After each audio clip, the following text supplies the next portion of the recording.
வணக்கம் உறவுகளே. ஒரு காணொலி காட்டுறேன் பாருங்க, சூப்பர் காணொலி.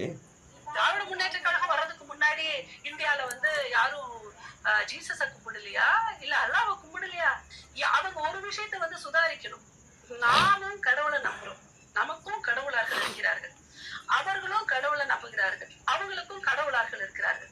ஒரு மதம் ஹிந்து மதத்தை இவ்வளவு கடவுள் எல்லாம் கொச்சப்படுது, கடவுள் எல்லாம் இப்படி பண்ணது, இப்படி எல்லாம் பண்ணும்போது ஆட்டோமேட்டிக்கா அது இறை நம்பிக்கை என்பது பொதுதானே.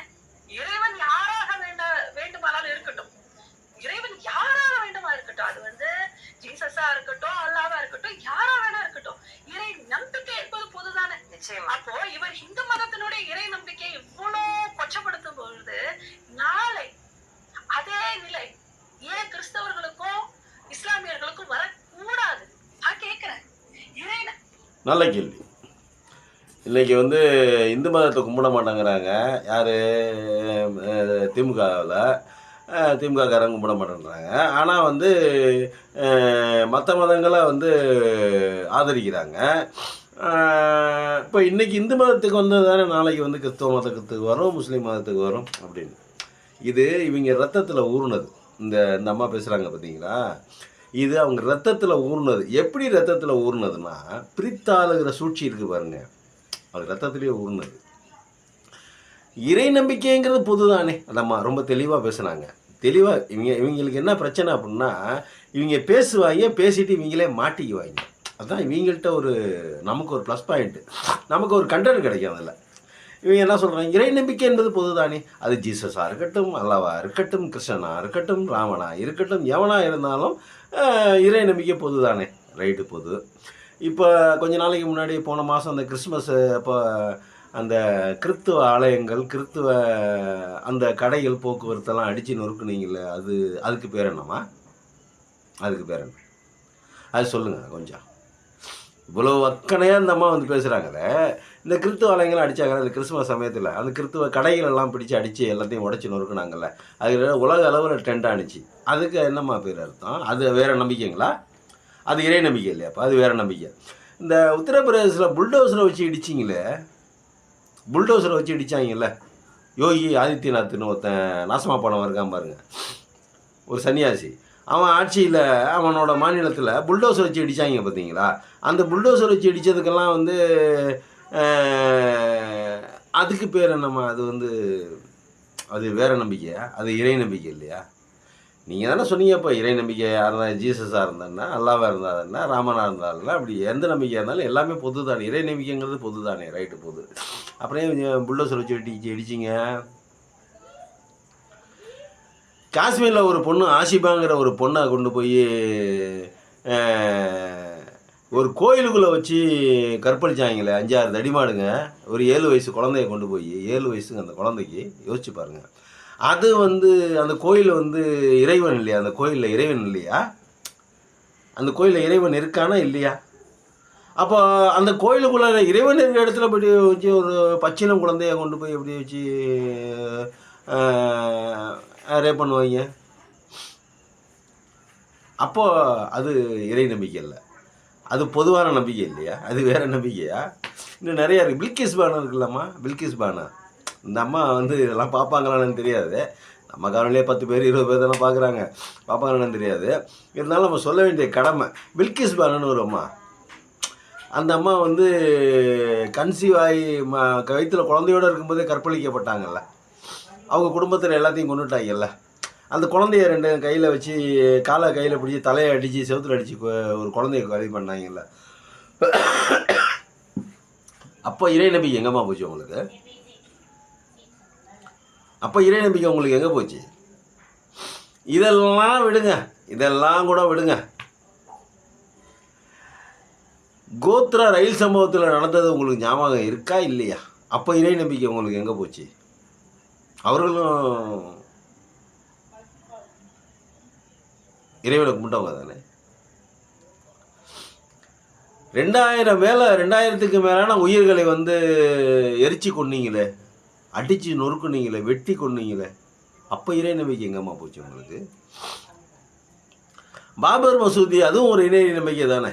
பாபர் மசூதி அதுவும் ஒரு இறை நம்பிக்கை தானே. அது அல்லாவாக இருக்கட்டும், கிறிஸ்துவாக இருக்கட்டும், யாராக இருக்கட்டும், நீங்கள் தானே சொல்கிறீங்க.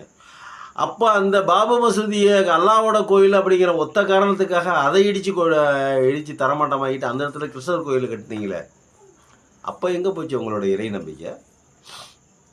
திருப்பரங்குன்றத்தில் காலங்காலமாக ஒரு ஒரு ஒரு தீபத்தூணில் தீபம் ஏற்றுற இடத்துல விட்டு ஒரு அந்த அல்லாவோட கோயிலுக்கு பக்கத்தில் இருக்கக்கூடிய அந்த சர்வேகளில் கொண்டு போய் தீபம் ஏற்றுற அப்படின்னு சொல்லிட்டு தீபம் ஏற்றணும்னு சொல்லிட்டு சுப்ரீம் கோர்ட்டில் ஆர்டர் கொடுத்தாங்களே, அதுக்கு 144 போட்டு தடைப்பட்டுச்சு. அப்போ அந்த 144 போட்டு அதை தடை செய்யவில்லை என்றால் இவங்க தீபம் ஏற்ற போக அதை அவங்க எதிர்க்க 2 பேர்த்துக்கும் பிரச்சனையாகி ஒரு மத கலவரம் வந்திருக்குமா இல்லையா? அப்போ எங்கம்மா போச்சு உங்களுடைய பொதுவான அந்த இப்படி சொல்கிறாங்க பொதுவான ஒரு இறை நம்பிக்கை? அப்போ எங்கம்மா போச்சு அந்த நம்பிக்கைலாம்? இந்த அம்மா யாருன்னே தெரியாது, இந்த அம்மாக்கெல்லாம் பதில் சொல்லணுங்கிற அவசியம் இல்லை. ஆனால் இந்த தாமரை டிவி, இந்த இளைய பாரதம் டிவி, இல்லை ஒரு 4-5 டிவி இருக்குங்க. இதெல்லாம் வந்து இவங்களுக்கெல்லாம் காசு கொடுத்து பேச வைக்கிறாங்களா இல்லை அவங்களே உணர்வோடு பேசுகிறாங்களான்னு தெரில. நமக்கு யாரும் காசு கொடுத்து பேச வைக்கல, நம்மலாம் உணர்வோடு தான் பேசுகிறோம். இவங்க பேசுகிறதுக்கு நம்ம பதில் கொடுக்க வேண்டியது இருக்குது. அப்படி கொடுக்கலன்னா இவங்க பேசுறதுலாம் உண்மையாயிரும். இவங்க சொல்கிறதெல்லாம் பொய்யா சொல்லுவாங்க. பிரதமர் மோடியில் ஆரம்பித்து கீழ்மட்டத்தில் இருக்காம பாருங்கள், எல்லாருமே பொய்யா தான் சொல்லுவாங்க. ஒரு வார்த்தை கூட நல்ல வார்த்தை வராது. இவங்க பேசும்போதே இவங்களாம் வாயை அடைச்சி இவங்களுக்கு ஒரு பதிலை சொல்லிடணும். இது இதுக்கு இந்த இடம், இது இதுக்கு இந்த இடம் அப்படின்னு சொல்லிட்டு பதில் சொல்லிடணும். இல்லைன்னு வச்சுக்கோங்களேன், இவங்க பேசுகிறதெல்லாம் பொய்யாயிரும். கடைசியில் நம்மளை வந்து இறக்கிறாங்க. திருப்பி அந்தம்மா பேசுவாங்க பாருங்கள். கொஞ்சம் இருங்க வரேன்.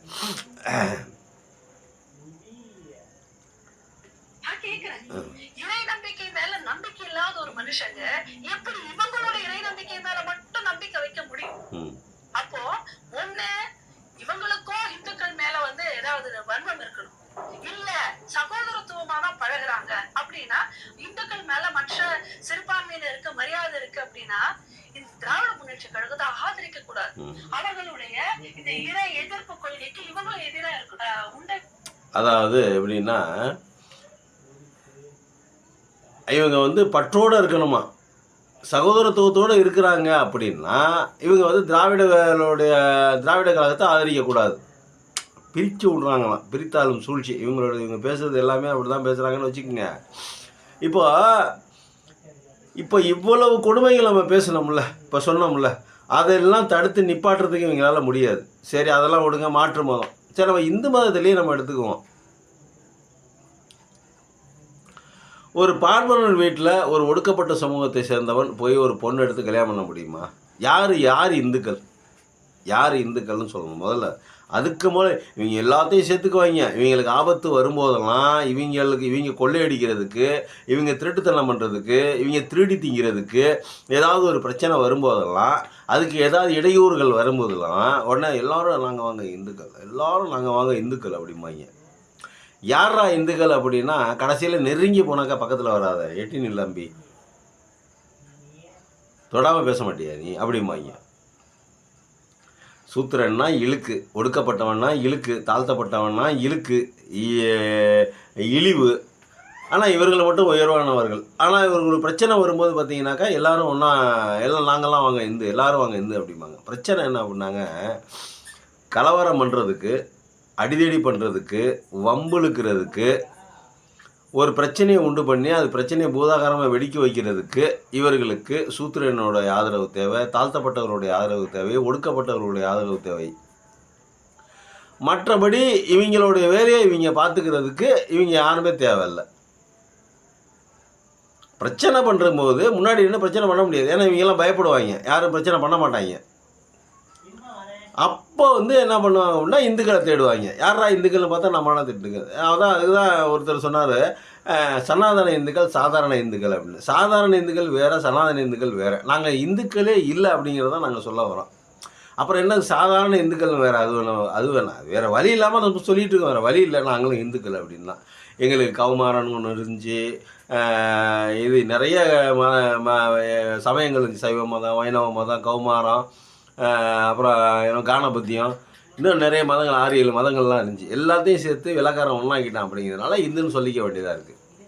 இப்போ அவங்களாம் இந்துக்களில் வெள்ளக்காரன் சொல்லிட்டு போனதுனால இவங்களும் வந்து மஞ்சள் குளிக்கிறாங்க. யாரா இந்துக்கள் அப்படின்னு கேட்டால் நமக்கு நம்ம வீட்டில் ஒரு பொண்ணு தர மாட்டாங்க, நம்ம வீட்டுக்கு வரமாட்டாங்க, அவங்க வீட்டுக்கு விடமாட்டாங்க, அவங்க வணங்குற கோயிலுக்குலாம் நம்மளை விடமாட்டாங்க. ஒன்றும் இல்லைங்க, ராமர் கோயிலில் ராமர் கோயில் திறப்பு விழாவுக்கு இந்தியாவினுடைய குடியரசுத் தலைவர் அந்த அம்மாவை கூப்பிட்டாங்களா ராமர் கோயில் திறப்பு விழாக்கு?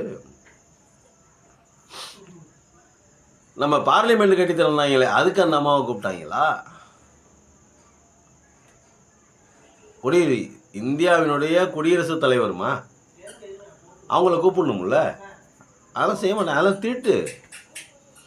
அப்பெல்லாம் இவங்களுக்கு இந்துக்கள் அல்ல, ஏன் பிரதமர் மோடிக்கே இந்த மரியாதை கொடுக்க விடாமல் பண்ணிட்டாங்களா ராமர் கோயிலில்? அதுக்கெல்லாம் காரணம் என்ன?